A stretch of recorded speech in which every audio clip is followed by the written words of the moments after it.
สบายดีบรรดาทานผู้ฟังที่เคารพภายหลังการปรับปรุงโครงประกอบรัฐบาลครั้งล่าสุดในปี 2025 กระทรวงใหม่ที่มีความสำคัญอย่างยิ่งต่อการพัฒนาแบบยืนยงของประเทศชาติก็ได้รับการจัดตั้งขึ้นนั่นก็คือกระทรวงเกษตรกรรมและสิ่งแวดล้อมการรวมตัวครั้งนี้เป็นการบูรณาการเวียกงานเกษตรกรรมป่าไม้ทรัพยากรธรรมชาติและสิ่งแวดล้อมเข้าเป็นเอกภาพเพื่อคุ้มครองและนำใช้ท่าแห่งของประเทศให้เกิดประโยชน์สูงสุดควบคู่ไปกับการปกปักรักษาสิ่งแวดล้อมภารบทบาทหลักของกระทรวงเกษตรกรรมและสิ่งแวดล้อมมีดังนี้ 1. การวางนโยบายและยุทธศาสตร์แบบบูรณาการ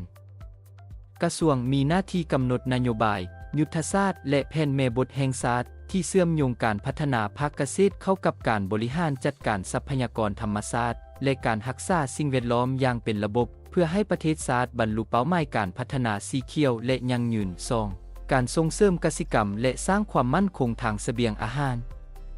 เวียกงานนี้ยังคงเป็นหัวใจหลักคือการส่งเสริมการปลูกฝังเลี้ยงสัตว์และการประมงให้มีการผลิตสูงมีคุณภาพและปลอดภัยพร้อมทางค้นคว้าเทคนิคกสิกรรมที่เป็นมิตรต่อสิ่งแวดล้อมเพื่อรับประกันว่าประชาชนลาวมีอาหารบริโภคอย่างเพียงพอและสามารถส่งออกสินค้าเกษตรที่มีคุณภาพ 3. การคุ้มครองป่าไม้ที่ดินและทรัพยากรธรรมชาติกระทรวงมีความรับผิดชอบโดยตรงในการคุ้มครองและจัดสรรการนำใช้ที่ดินแหล่งน้ำและทรัพยากรแห่งชาติให้มีประสิทธิภาพพร้อมกันนั้นก็ปกปักรักษาป่าไม้ส่งเสริมการปลูกไม้ทดแทนและรักษาความหลากหลายทางชีวภาพเพื่อให้ทรัพยากรเหล่านี้ยังคงอยู่คู่กับประเทศชาติตลอดไป 4. การปกป้องสิ่งแวดล้อมและรับมือการเปลี่ยนแปลงดินฟ้าอากาศหน้าที่ใหม่ที่จะแจ้งขึ้นคือการควบคุมทางมลพิษทางดินน้ำและอากาศ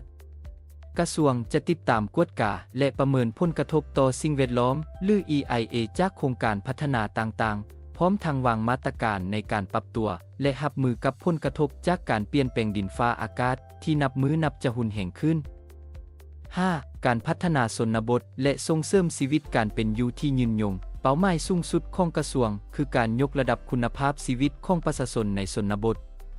โดยการส่งเสริมอาชีพที่ติดพันกับการเกษตรและการนำใช้ทรัพยากรธรรมชาติยั่งยืนสร้างรายรับที่มั่นคงและลดพรความเหลื่อมล้ำระหว่างตัวเมืองและชนบท